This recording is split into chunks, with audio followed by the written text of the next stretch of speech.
In the year 705, inside the imperial palace of Chang'an, the most powerful woman in China's history sat before the dragon throne for the last time.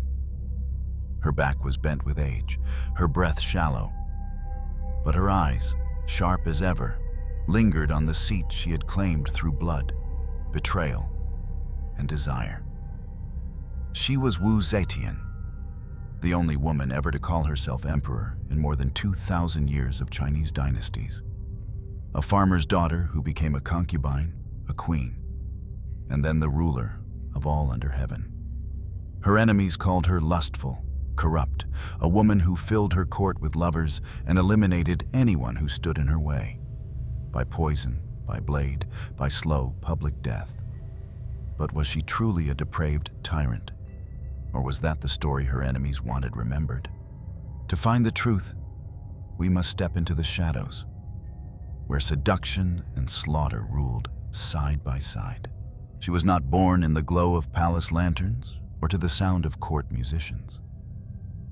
Wu Zhou entered the world in the year 624, in the dusty frontier town of Wenshui, in today's Shanxi province, then called Liju, or sometimes referred to by outsiders as part of Shouju's sphere. Her family was not royal.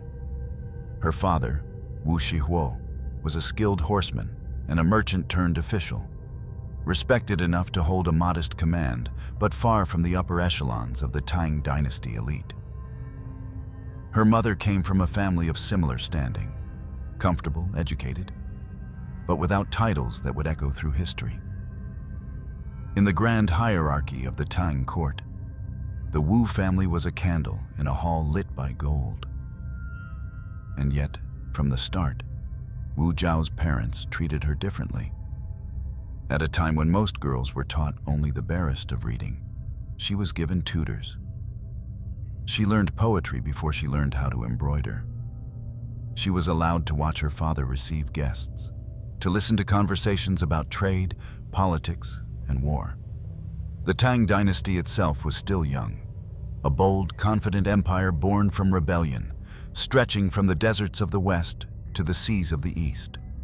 Its court in Chang'an glittered with silks, Persian glassware, and scholars from as far as India and Byzantium. It was a world where a man could rise from the provinces to become a general. But for a woman, the paths were few, and most ended in the shadows of another's power. At 14, Wu Zhao's path took a sharp turn toward the heart of that power.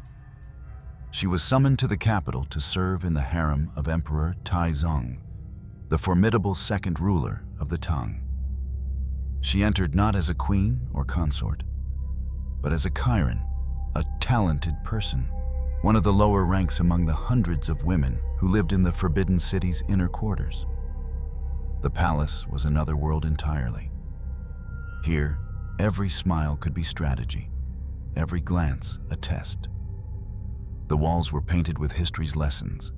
In the Tang court, beauty was currency, wit was survival, and a single misstep could mean exile or death.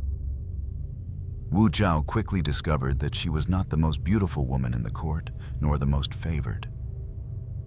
The emperor was in his 40s, seasoned and shrewd, surrounded by senior consorts who had spent years solidifying their positions. They saw in the 14-year-old newcomer not a threat, but a child. But children grow. Wu Zhao watched. She listened. She studied the palace like a map, learning which eunuchs carried whose messages, which ministers whispered to which consorts, which poems softened which tempers.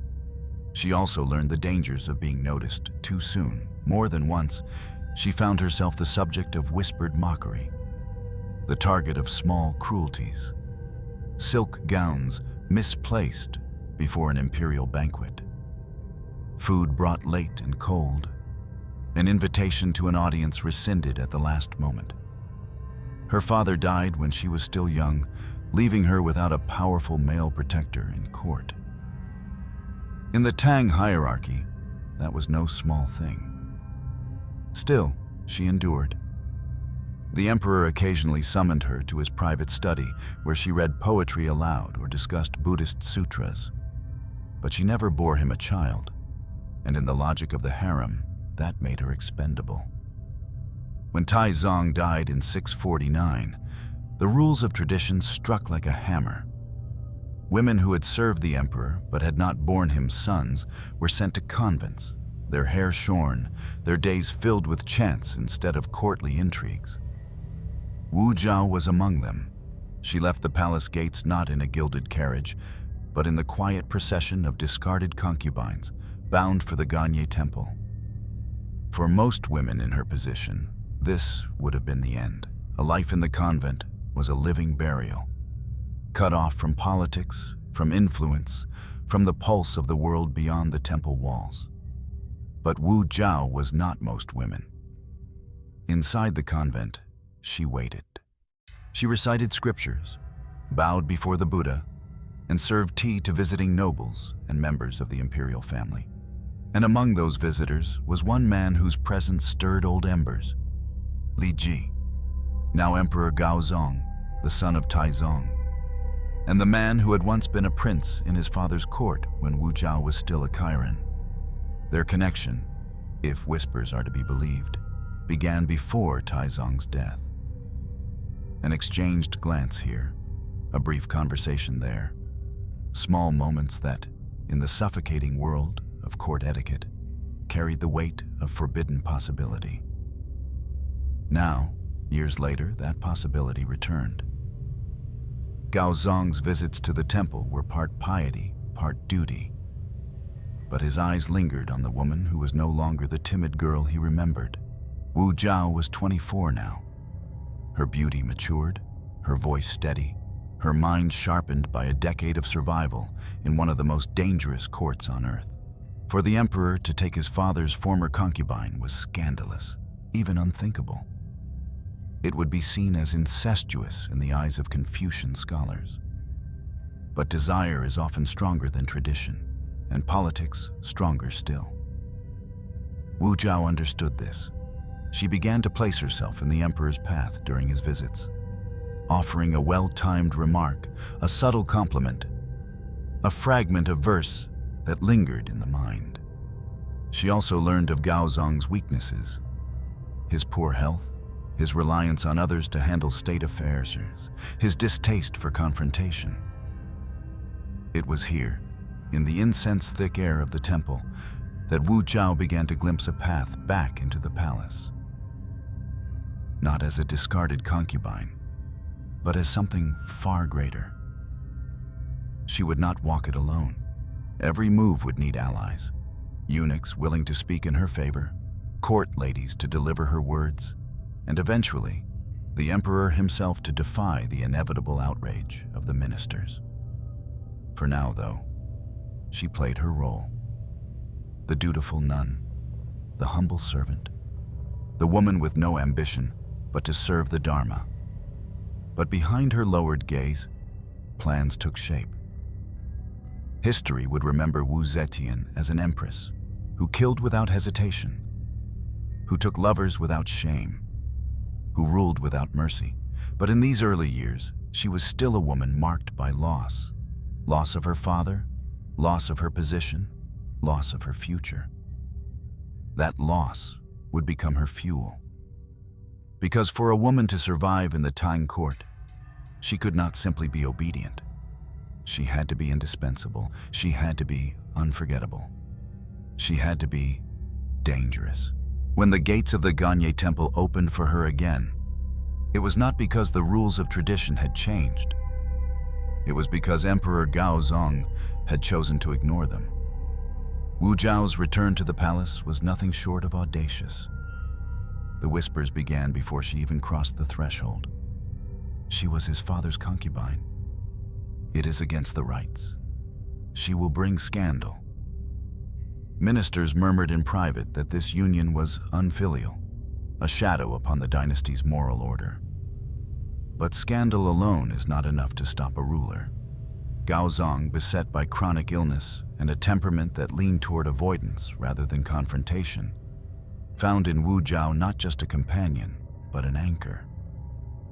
She spoke to him with a calm assurance that contrasted sharply with the anxious deference of his other consorts. She did not shy from politics. She asked about foreign envoys, about tax grain shipments, about the military governors on the northern frontier. In a court where most women were taught to influence through beauty, Wu Zhao wielded her intellect like a blade. Her rivals noticed.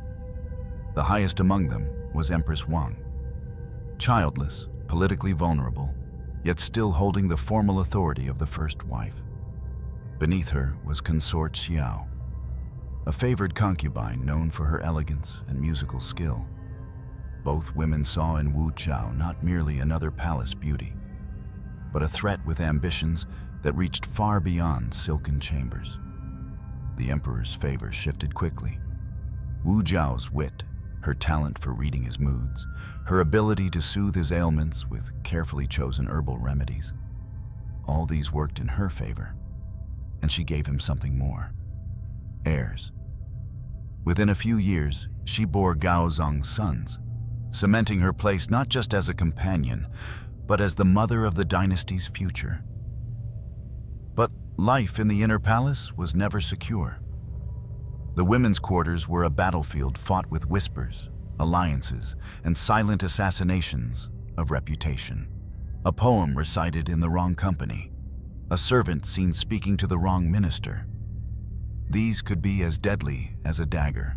It was during this period that the first shadows began to gather around Wu Zhao's name.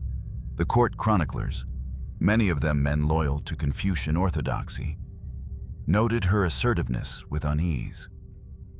She was said to question the emperor's ministers directly. To read the memorials meant only for his eyes, even to draft replies in his name. In a society where women were expected to advise only from the shadows, such boldness was seen as unnatural, dangerous. And yet, the emperor encouraged it. By the mid-650s, Gaozong's health was deteriorating further. Migraines and dizzy spells plagued him, leaving him unable to preside over court sessions for days at a time. In his absence, Wu Zhao began to speak in his stead.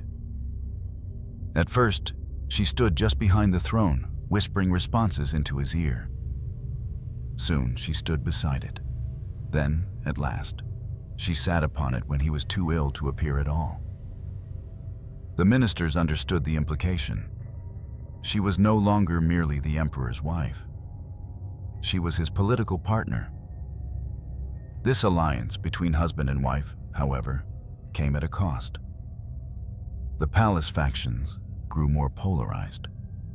Empress Wang, already sidelined, tried to rally her allies.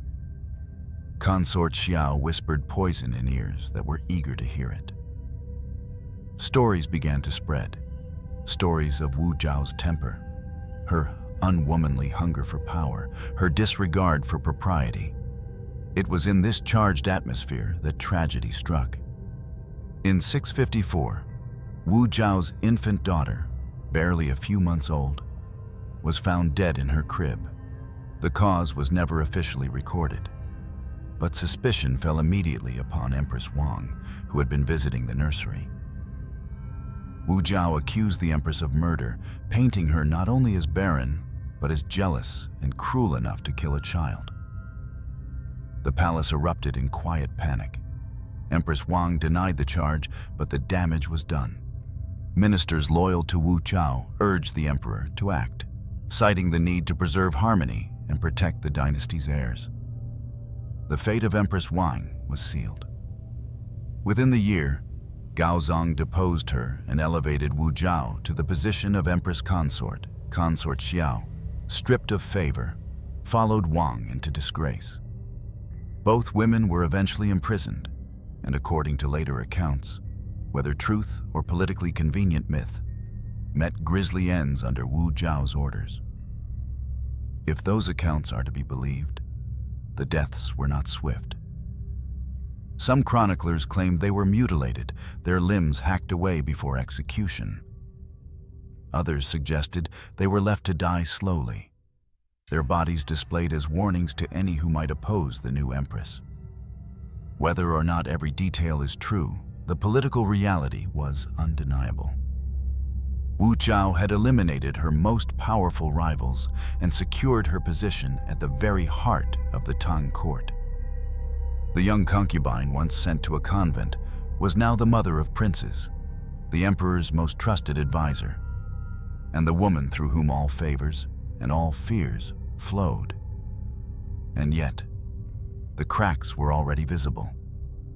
For in gaining the throne beside her husband, she had declared open war on a system that would never truly accept her. Every decree she influenced, every minister she overruled, every punishment she ordered would be remembered not as an act of governance, but as a symptom of her ambition and her lust for power. She had won the first great battle, but the war for survival had only begun. The Tang court had always been a stage, but in 654, it became a theater of accusation. The infant princess, Wu Zhao's only daughter at the time, was found lifeless in her cradle, her face pale, her body unnaturally still. The palace midwives whispered of sudden illness, but whispers in the Forbidden City rarely stayed innocent for long. Wu Zhao wasted no time. Before the emperor himself, she laid the blame at the feet of Empress Wang. The charge was not subtle. It was surgical. In a single accusation, she struck at the Empress's deepest vulnerability, her childlessness. In the eyes of the court, a barren empress was already suspect. A barren empress accused of murdering a rival's child was unthinkable. Empress Wang denied it vehemently, but the tide was already against her. Consort Xiao, Wang's ally and Wu Zhao's longtime rival, was pulled into the storm, accused of collusion. The court trembled under the weight of the unfolding drama. Ministers understood the stakes. Whoever survived this confrontation would hold the emperor's ear and the empire's future. In private, some wondered if Wu Zhao herself had orchestrated the death. There was no proof, only suspicion born of her reputation for calculation. The official chronicles of later dynasties, often hostile to female rulers, would paint the moment as the first great act of her cruelty, the willingness to sacrifice her own flesh and blood to destroy an enemy. Whether truth or slander, the result was the same. Empress Wang's position was fatally compromised. The purge was swift. By the emperor's decree, Wang was stripped of her title and confined. Consort Xiao followed, her silks replaced by coarse cloth. The two women, once radiant figures in the court, now waited in cold, unlit chambers for whatever sentence would come. Wu Zhao's rise to Empress Consort was not celebrated with the joy of a dynastic wedding. It was shadowed by the scent of blood. The wedding rites were perfunctory, the court musicians playing to an audience that dared not cheer too loudly. Every minister in the hall understood what had just happened. The emperor's wife had been dethroned not by the will of heaven, but by the will of a woman who had learned to make heaven her accomplice. The fates of Wang and Xiao were sealed in darkness. Later accounts, colored by centuries of anti-Wu sentiment, claim their ends were gruesome. Some say their limbs were hacked off, their bodies left in wine jars, their blood used to stain the stones as a warning to others. Others insist they were strangled quietly, their names erased, their deaths spoken of only in whispers. Whether embellished or not, the message was unmistakable. Wu Zhao's enemies did not retire peacefully. With the rivals gone, Wu Zhao stood unopposed beside Emperor Gaozong. Her influence deepened into something more than proximity. It became authority. She reviewed petitions, issued judgments, and quietly reshaped the machinery of government. It was during this period that she began to build her network beyond the palace walls. She placed loyalists in key ministries, rewarded military officers who pledged to her, and cultivated the favor of scholars who admired her patronage of literature and Buddhism. She funded the copying of sutras, the building of temples, acts that wrapped her image in a cloak of piety even as her political power grew sharper. But if she ruled with one hand in prayer, the other held a blade. Court chronicles note the rise of secret memorials, reports sent directly to Wu Zhao by informants across the empire. Eunuchs, minor officials, and even fellow consorts fed her information about potential dissent. She learned who grumbled in private, who hesitated in carrying out imperial orders, who spoke nostalgically of Empress Wang. Those named in these secret reports often found themselves reassigned to distant provinces or facing charges of treason. Some vanished altogether. Yet, for all her growing power, the shadows in which Wu Zhao moved never left her completely secure. Gaozong's health continued to falter, forcing her to take on more of the day-to-day governance. This, in turn, inflamed the resentment of conservative ministers who saw a woman presiding over matters of state as an affront to the moral order. They could not challenge her openly. Her position as mother of the imperial heirs shielded her, but they could undermine her legacy. Scribes began to compile private accounts of her indecency, her lust, her wanton cruelty. Any whisper of favoritism toward young courtiers became proof of scandal. Any punishment she ordered became a tale of sadistic pleasure. Wu Zhao understood the danger. Reputation in the Tang court was not just vanity. It was survival. And so, she doubled down on control. Those who opposed her were removed. Those who served her were rewarded lavishly. Those who hesitated learned quickly that hesitation was fatal. The transformation was complete. The girl who once bowed her head in the emperor's harem now looked ministers in the eye and demanded their obedience. She had crossed the invisible line from influence to rule, and she knew there was no going back. In the eyes of her enemies, she had become exactly what they feared. A woman who did not merely share the dragon throne, but claimed it. It was only a matter of time before she would sit there alone. By the late 680s, Wu Zhao no longer moved in the shadow of the dragon throne. She was the throne's shadow. When Emperor Gaozong died in 683, she retained her hold through their sons. One after another, they sat on the throne in name, while their mother ruled in fact. When one displeased her, he was quietly removed, demoted, exiled, or persuaded to abdicate. It was a balancing act at first, but each year tipped the scales further toward a single, impossible truth in the eyes of the court. The empire was ruled not by an emperor, but by a woman. The court had never seen such a thing before, and it feared it. In 690, the illusion ended. Wu Zhao did not bother to govern through a son any longer. She declared the Tang dynasty suspended and founded her own, the Zhou dynasty. She did not take the title of Empress Dowager or Regent. She crowned herself Huangdi, Emperor of China. The proclamation was read beneath the drum towers of Luoyang, the new capital she favored over Chang'an. The choice was deliberate. Luoyang was her power base, free from the dense network of Tang loyalists entrenched in the old capital. The imperial banners were remade, the coinage stamped with her reign title. Buddhist monks proclaimed her the incarnation of Maitreya, the future Buddha destined to bring order to the world. But the ascension that astonished the world also sealed her isolation. To survive as the only female emperor in Chinese history, Wu Zhao had to build a fortress of loyalty around herself. And that meant dismantling the family that had once been her shield. Tang princes were reassigned to far provinces under pretext of duty. Those who protested too loudly met darker fates.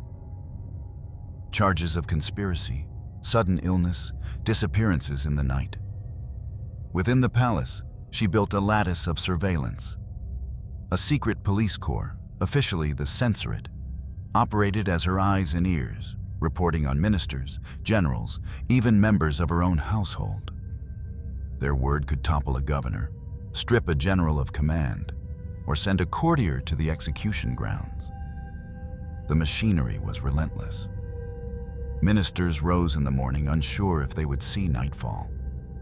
Some went to bed wondering if they would wake at all.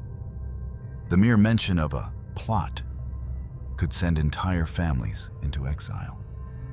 Outside the palace walls, dissent was choked at the root. Memorials critical of imperial policy never reached the emperor's desk. The messengers vanished en route. Public poetry, once the pride of the Tang elite, became a dangerous art. A single line that could be interpreted as criticism of the Zhou dynasty meant prison or worse.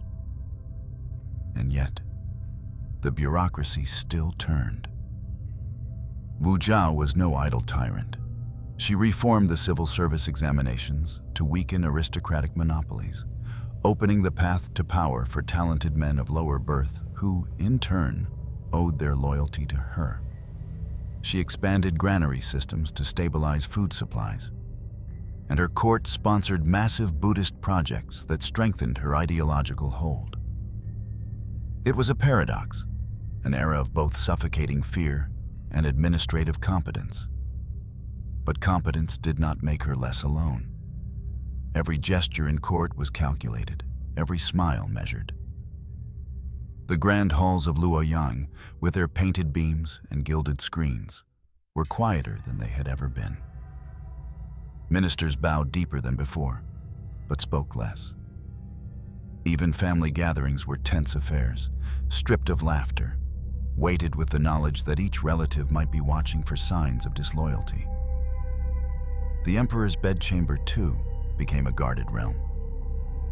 Rumors circulated of favored young men, handsome courtiers, and imperial guards, granted proximity to her private apartments.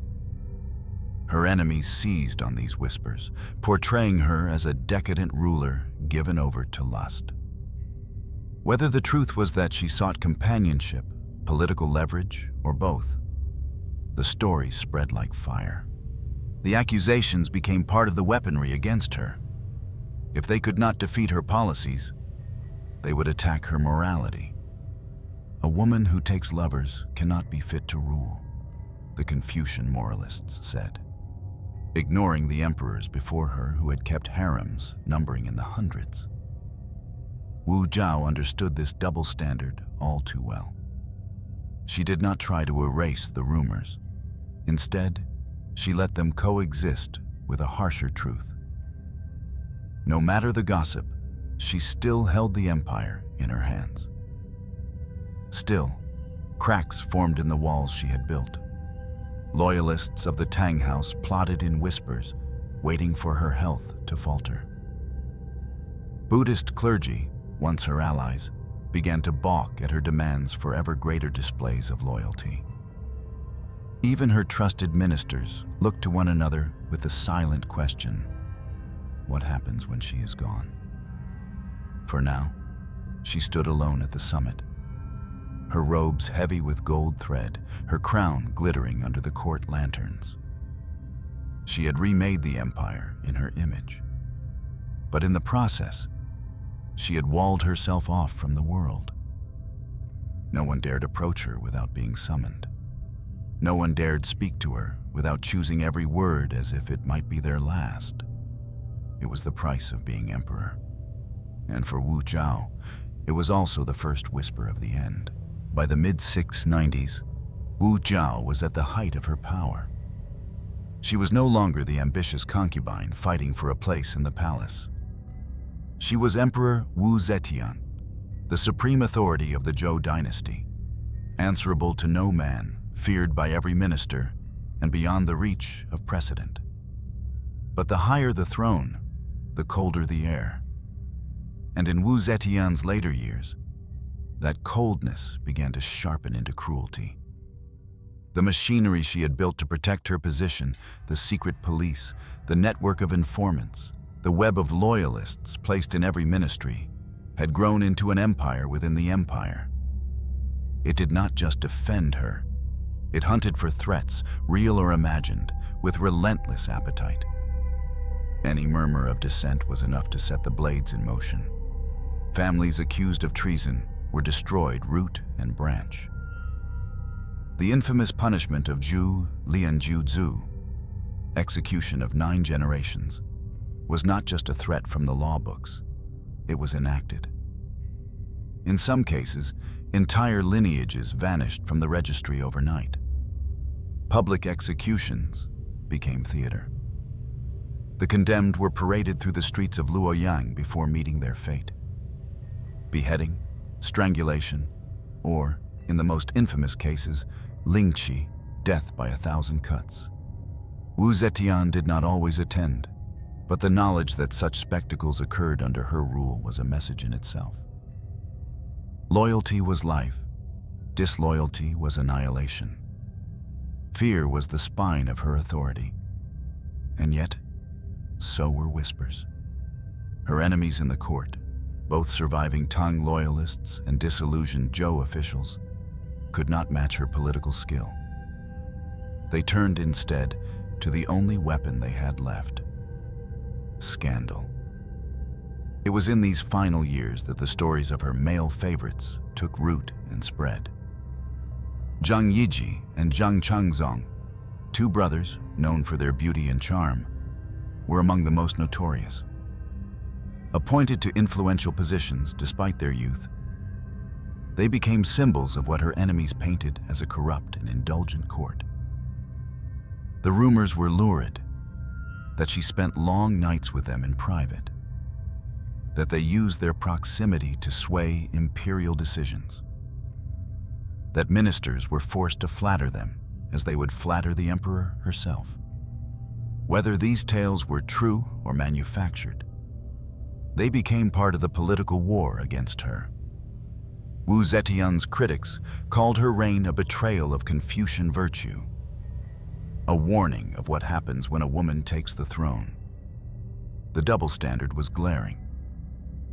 Tang emperors before her had kept harems of hundreds without having their legitimacy questioned.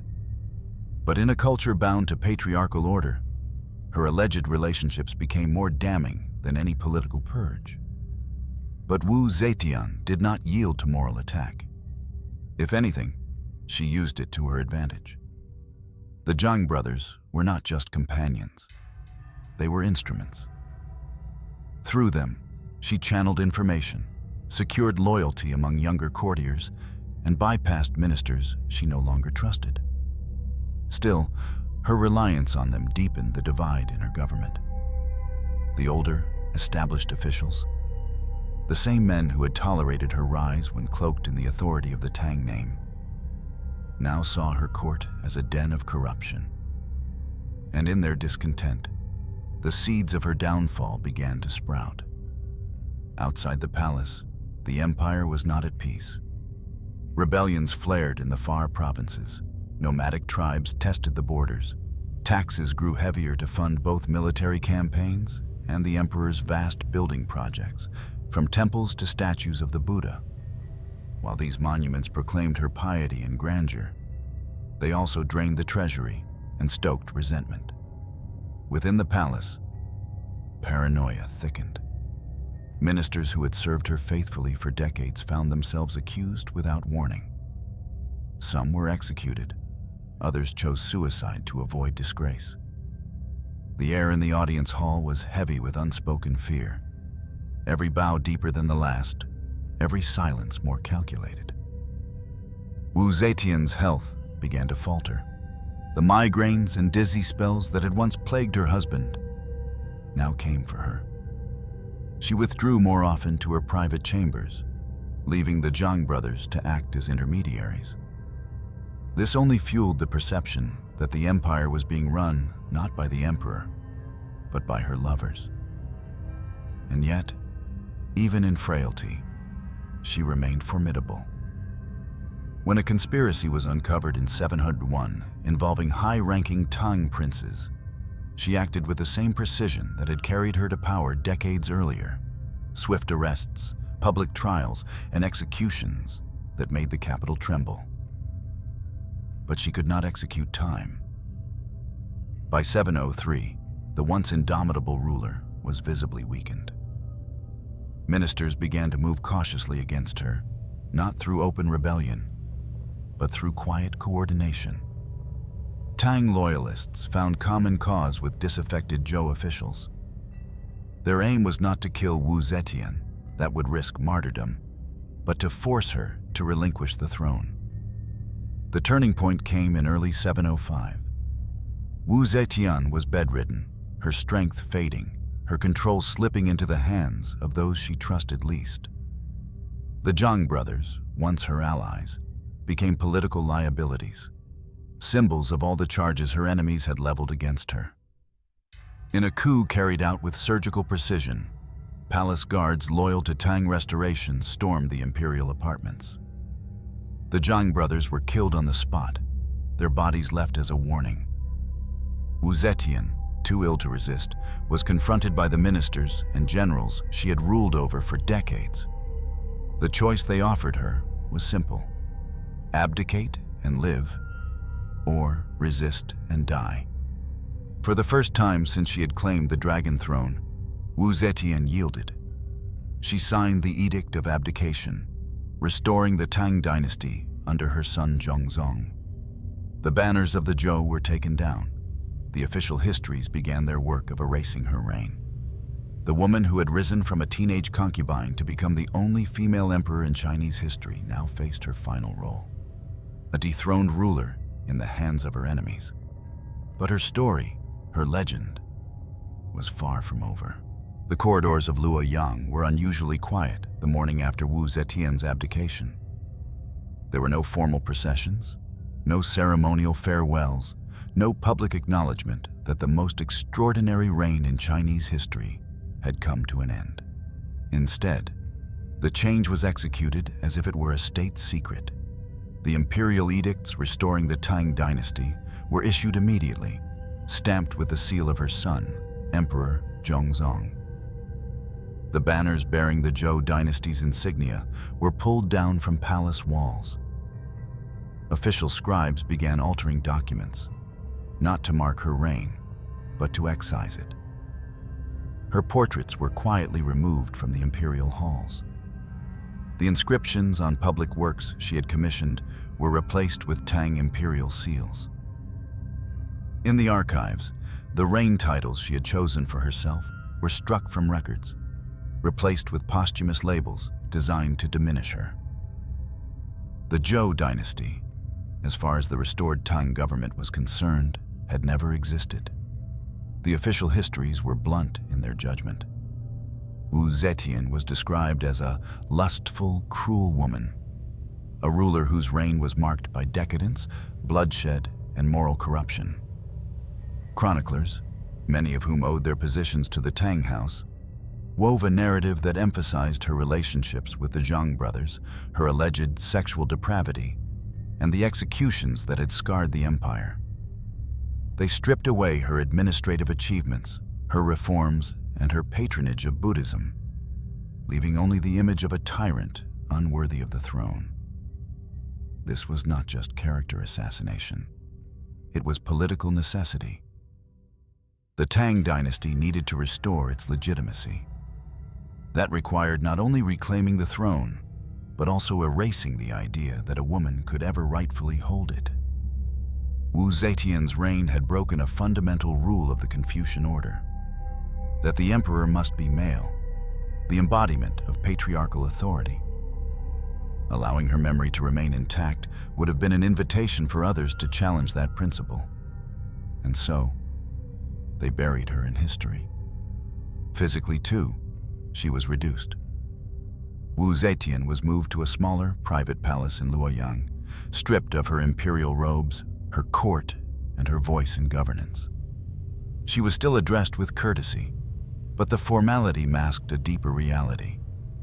She was now a political relic, kept alive because killing her outright might stir sympathy among those who had served her. Her allies in the court, those who had risen through her patronage, were systematically removed. Some were demoted to provincial posts. Others were executed on charges of corruption or treason. The network she had built over decades unraveled in months. Beyond the palace walls, the city adjusted quickly. Merchants repainted signs that had borne her reign titles. Temples dedicated to her as Maitreya were quietly rededicated to other bodhisattvas. Poets who had once praised her now turned their verses toward the restored Tang rulers, writing as if the Zhou dynasty had been an unfortunate dream. But erasure is never perfect. In the marketplaces, in private gatherings, people still whispered about her, sometimes with awe, sometimes with disgust. Stories of her intelligence, her ruthless efficiency, and her defiance of tradition circulated alongside the lurid tales of her alleged depravity. The two versions of Wu Zetian, the brilliant ruler and the corrupt despot, began to diverge into legend. Inside her reduced household, Wu Zetian lived under a careful watch. Her health, already fragile, declined further. The illness that had forced her abdication persisted, confining her to bed for long stretches. Visitors were rare, and those allowed into her presence were chosen by the court. She was not permitted to speak publicly or receive political envoys. Her isolation was as calculated as any execution. The Tang court understood that while she was alive, she could still inspire loyalty, perhaps even rebellion, by keeping her silent and out of sight. They ensured that her name would fade from the minds of all but the most devoted supporters. Yet, for all their efforts, they could not undo what she had been. She had ruled. She had sat upon the dragon throne. She had been addressed as Huangdi by ministers, generals, and foreign envoys. That fact could never be entirely erased. Perhaps that was why the Tang Restoration's attack on her memory was so relentless. Because the truth of her reign, if remembered, would challenge the very foundation of the system they sought to preserve. When she died in 705, just months after her abdication, there was no grand state funeral, no public mourning. She was buried alongside Emperor Gaozong in the Qianling Mausoleum.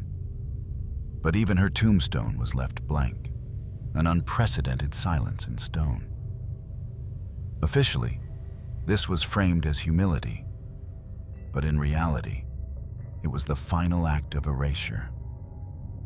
No name, no epitaph, no record of her reign carved in permanence. It was as if they hoped the earth itself would forget her. But history is stubborn. Over time, the blank stele at her tomb became a point of fascination. Visitors whispered that no inscription could capture her life. That perhaps she had chosen the emptiness herself, leaving a challenge to future generations to decide who she truly was. For now, in the immediate aftermath of her fall, she was not the emperor who had commanded an empire, reformed its bureaucracy, and held it together for decades. She was the villain of Tang history, the cautionary tale used to warn against ambition in women. The throne she had claimed was intact again, the Tang banners restored. But in silencing Wu Zetian, the dynasty revealed its own fear that power, once taken, can be taken again. And the woman they tried to erase would prove harder to forget than they ever imagined. For years after her death, Wu Zetian's name existed like an ember, hidden under ash, faintly glowing, waiting for the wind to find it. The Tang court had done everything possible to smother her memory. The blank stele, the rewritten histories, the purged archives. But memory is not kept only in official books. It survives in the spaces between people, in the voices lowered just enough to evade authority. In the decades that followed, travelers would stop at the Qianling Mausoleum. their eyes drawn to the empty stone that marked her grave. Some claimed it was a punishment, a symbol of disgrace. Others whispered that it was her final act of defiance, a silent declaration that no man could define her in a few carved words. Poets, unable to praise her openly, began embedding her image in allegory, a phoenix who ruled the sky while the male dragon slept, a golden sun that rose in defiance of the moon's cycle. In tea houses, storytellers revived her through shadow plays and gossip disguised as history. They could not use her name, but they told of a woman who had risen from the rank of concubine to the highest throne, who outwitted ministers and generals, who had lovers young enough to be her sons, and who ordered executions with a single glance. The details blurred, embroidered by each retelling. In some versions, she was a heroine of justice, purging corrupt men from court. In others, a predator whose lust was matched only by her hunger for power. Buddhist temples she had patronized remained stubborn reminders of her reign. The Great Wild Goose Pagoda in Chang'an still bore the marks of her restoration efforts. The Longmen grottos, carved with images of serene Buddhas, were monuments she had poured treasure into, works too grand to be quietly erased. Pilgrims visiting these places knew whose gold had funded them, and monks remembered the emperor who had openly called herself the living incarnation of Maitreya. Her image slipped into art under the cover of myth. Painters began depicting the Bodhisattva Guanyin with sharper eyes and an upright posture, details that suspiciously resembled Wu Zetian's surviving portraits. Silk scrolls from the period show court ladies in subs of imperial yellow, an echo of the colors she had claimed for herself alone. It was as if artists were conspiring to hide her in plain sight, threading her into beauty where politics could not touch her.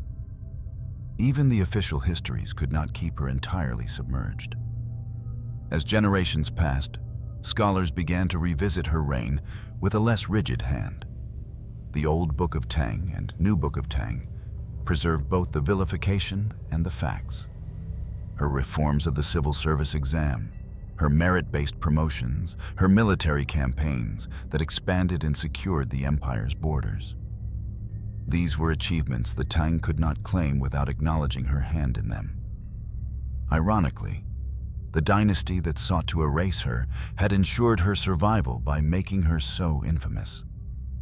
The very extremity of the accusations, her alleged sexual appetite, her cruelty, her executions, made her irresistible to storytellers.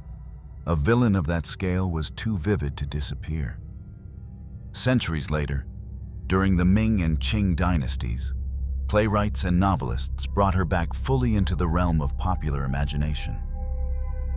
She appeared in operas as both seductress and sage, sometimes within the same performance. The contradictions of her life became the core of her legend. The woman who could command an army, yet choose a silk robe over armor, who could pray for peace in the morning and sign an execution order by noon. By the time of the modern era, Wu Zetian had crossed the threshold from history into something more fluid. To some, she became a symbol of women's capacity for political leadership, a challenge to the patriarchal past. To others, she remained a warning about the corruption of absolute power. In films, novels, and television dramas, her story was retold again and again, each generation reshaping her in its own image. The patriotic ruler, the femme fatale, the Machiavellian genius. And always, somewhere under those retellings, the real woman lingered, obscured but never gone. Her resurrection was not one of state restoration, but of cultural insistence. The people, not the court, decided she would not vanish. They carried her forward in songs, murals, whispered stories, and even in the pilgrim's glance at the blank stone that guards her tomb. The Tang dynasty could silence her voice in the court, but they could not stop the centuries from speaking her name. More than 1,000 years after Wu Zetian's death, the question of who she truly was has not faded. It has deepened. In modern China, her story sits at the uneasy crossroads of admiration and suspicion, a mirror reflecting how societies choose to remember women who wield power. For centuries, her image had been filtered through Tang historians who despised her, through Confucian scholars who could not accept a woman on the throne, and through dramatists who sought scandal over accuracy. To the old order, she was a cautionary tale, proof that when a woman steps beyond her proper place, the empire itself trembles. Her alleged lovers, her cruelty, her manipulations, these were told as moral lessons, warning against ambition in a woman's hands. But in the late 20th and early 21st centuries, her story began to be retold in another voice. Feminist scholars, both in China and abroad, examined the evidence and asked an uncomfortable question. If a man had taken the same actions, eliminated rivals, taken consorts, centralized power, would history have condemned him as vicious or praised him as decisive? They noted that many emperors before and after Wu Zetian had been just as ruthless, just as politically cunning, but were celebrated as strong rulers. Some modern historians point to her reforms as proof of a leader thinking beyond personal power. She expanded the imperial examination system, allowing men of lower birth to rise through talent rather than connections, breaking the stranglehold of aristocratic families. She appointed capable officials regardless of their lineage, ensuring that loyalty and competence outweighed ancestry. These acts weakened the hereditary elites and strengthened the central state, shaping the Tang dynasty's golden age long after she was gone. Even her religious patronage carried strategic brilliance. By aligning herself with Buddhism, she counterbalanced the Confucian scholars who resisted her rule, positioning herself as a divine ruler supported by prophecy. The monumental Buddhist carvings at the Longmen grottos, with their serene faces and delicate folds of stone robes, became visual propaganda, symbols of peace, abundance, and cosmic legitimacy under her reign. And yet, the other side of her rule cannot be erased. The executions were real. The purges were sweeping. Families were destroyed for political expedience, and dissent was crushed without mercy. She had her own children removed, or perhaps killed, when they threatened her position. Power, in her hands as in any ruler's, demanded survival above sentiment. In popular culture, these contradictions have only made her more magnetic. Television dramas paint her as a brilliant tactician who manipulates every piece on the board, yet also as a woman capable of deep love, betrayal, and longing. Novels reimagine her as either a wronged heroine or a master villain. In each retelling, she is less a historical figure than a prism, splitting into different colors depending on who looks at her. Western audiences, encountering her story through translation, often react with a mixture of shock and fascination. To them, she is a paradox, a feminist icon and a feared autocrat, a visionary reformer and a merciless conspirator. That complexity has helped her cross cultural boundaries. She refuses to fit neatly into the roles that history often assigns to women. Even in China, her name has become a shorthand for a certain type of ambition. Dangerous, brilliant, and unstoppable. In business and politics, calling someone a Wu Zetian can be a compliment or an insult, depending on whether one values their cunning or fears their methods. Her blank stele at Qianling still stands. Tourists walk past it, often not realizing the choice was deliberate, that the stone itself speaks louder than any inscription could. Some guides tell the official version, that her shame left her unworthy of words. Others offer the legend that she herself demanded no epitaph, trusting that her deeds, good or bad, would speak for themselves. And perhaps that is the most enduring truth about Wu Zetian. She remains even now beyond the reach of any single definition. The accusations of lust and cruelty may always cling to her. The evidence of her reforms may always redeem her in some eyes. She will always be both the woman who built and the woman who destroyed. The emperor who defied the very structure of her world. Her story forces us to confront an uncomfortable question. Do we fear her because of what she did? Or because of what she proved was possible? By the winter of 704 CE, the air in the inner palace was heavy with the scent of medicine and the silence of servants too afraid to speak above a whisper. Wu Zetian, Empress regnant of China, the only woman to sit upon the dragon throne in her own name, was 81 years old. The power that had once flowed through her like a river now moved sluggishly, interrupted by the frailty of age and the sharp stab of illness. Her court, once a precise machine of loyalty and fear, had begun to turn against her. Ministers who had served her faithfully for decades now whispered of abdication. The same officials she had elevated through the imperial examinations now weighed the risks of aligning themselves with her successors. She had built her empire on merit and cunning, but she had also built it on absolute control. And now, in the weakness of her body, that control began to loosen. For years, she had relied on two young lovers, the Zhang brothers, Zhang Yiqi and Zhang Changzong, handsome men in their 20s who read her poetry, massaged her aching limbs, and shielded her from the harsher truths of court. To her enemies, they were the embodiment of her corruption, symbols of indulgence, proof that she had allowed lust to cloud her judgment. But to her, they were something else. Companions in a world where everyone else measured their words for political advantage. Yet their presence became the final weapon her enemies needed.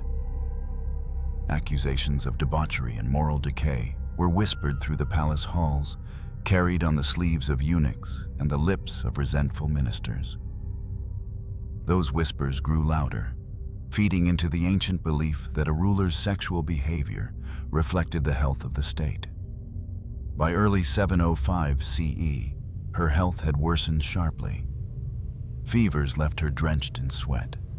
She often struggled to stay awake during council meetings.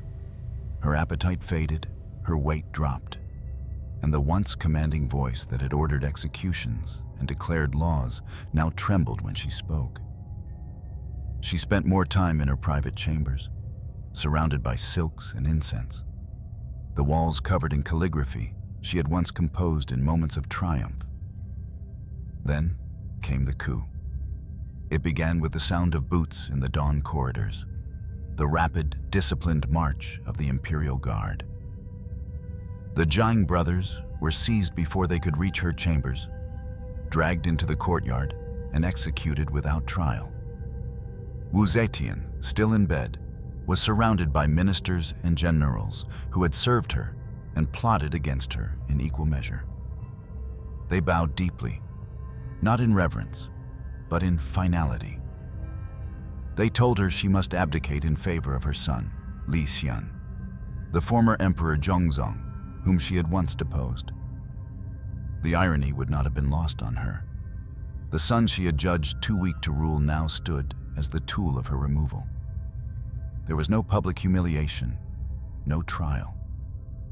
They granted her the dignity of a quiet transition, perhaps out of respect for her age, perhaps because even her enemies knew that the spectacle of dragging down the only female emperor in history would unsettle the state. On that morning, she relinquished the dragon throne. The Wuzhou dynasty she had carved into existence was dissolved, folded back into the Tang. In the weeks that followed, she lived in seclusion at the Shangyang Palace. The corridors that had once echoed with ministers' footsteps were silent now. Her world had shrunk to a few rooms, a few servants, and the memories that refused to fade. She spent her final days writing, reading Buddhist sutras, and staring into the gardens where plum blossoms bloomed against the winter frost. On December 16th, 705 CE, Wu Zetian died quietly. No grand spectacle, no final decree. She was buried at the Qianling Mausoleum beside Emperor Gaozong, her husband and the man whose throne she had once shared, and later taken for herself. At her own instruction, her tombstone was left blank, uninscribed. No name, no titles, no dates. Just a vast stone standing silent under the northern sky. Some saw it as a mark of disgrace, the ultimate punishment for a ruler who had defied the natural order. Others believed it was her last and greatest act of defiance, a refusal to let her enemies define her with their words. In death, as in life, she remained a riddle. A woman who had rewritten history in her image, only to vanish into the spaces between history's lines. Even now, that blank stone challenges every visitor who stands before it. It asks, what will you remember? The ruthless executioner or the reformer? The lover of young men or the builder of an empire? The usurper or the rightful sovereign? It does not answer for you. It never will. Her fall was not the collapse of a tyrant in chains, nor the violent spectacle that so often closes the life of an emperor. It was quieter, sharper, a removal not of her body, but of her voice. And perhaps that was the greater death. History rarely remembers women with kindness, especially those who dared to rule as men did. Wu Zetian's name became a weapon after her death, a shorthand for corruption, lust, and cruelty. Later dynasties painted her as a cautionary tale, a living example of what happens when a woman reaches too far above her station. Yet, the records tell another story if you read them without the venom. She strengthened the imperial examination system, opening paths of power to men from families too poor to dream of it before. She expanded the borders of the empire, forged alliances, and oversaw a period of economic stability and cultural bloom. She listened to petitions from commoners, and sometimes acted on them. And still, she executed rivals without hesitation, exiled members of her own family, and tolerated no dissent. The same ambition that allowed her to survive in the blood-soaked corridors of power was the ambition that demanded absolute loyalty, even when it required absolute ruthlessness. So who was she? Perhaps the truth is that she was neither the pure reformer her defenders claim, nor the monstrous seductress her enemies describe. She was something far more dangerous to the order of her time. A capable ruler in a world that refused to see women as capable rulers. That blank stele above her grave still stands in Shanxi. Every visitor must face its silence, the absence of carved words forcing each to carve their own judgment in their mind. Some leave believing she was a tyrant who clung to power too long. Others leave thinking she was a visionary, undone by the prejudice of men who could not tolerate her success. But whether you see her as hero or villain, one fact remains.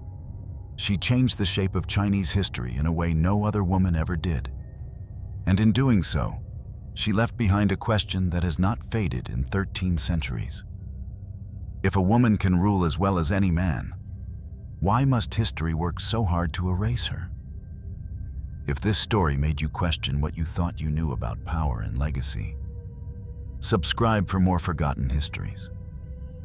These are the lives the textbooks only whisper about, until we bring them back into the light.